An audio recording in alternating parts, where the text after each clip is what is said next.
Stepping into the Pantheon in Rome is like stepping back 2 millennia. This structure is an engineering marvel that has defied time. Let's examine 5 amazing facts about this Roman icon.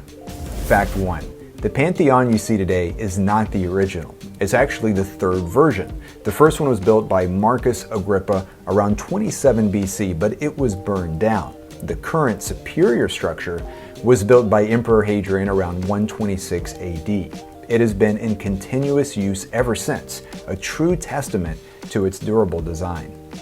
Fact 2 centers on its revolutionary dome. It was the world's largest unreinforced concrete dome for over 13 centuries. Its diameter exactly matches the distance from the floor to the opening at the highest point.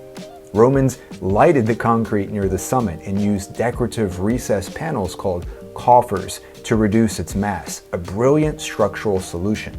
Fact 3 highlights the iconic Oculus, the 9-meter wide opening at the dome's peak. The name literally means eye, and this eye is the Pantheon's sole source of natural light, functioning as a giant skylight and a symbolic connection to the Roman gods. Fact 4 explains its survival. Originally a temple dedicated to all gods, it was converted into a Christian church in 609 AD. This religious consecration shielded the building from being dismantled and looted for its valuable materials, a fate that was very common for other ancient Roman structures. Fact 5, the Pantheon is also a resting place for several major Italian figures. It is the final resting spot for the Renaissance master artist Raphael, as well as 2 kings of unified Italy.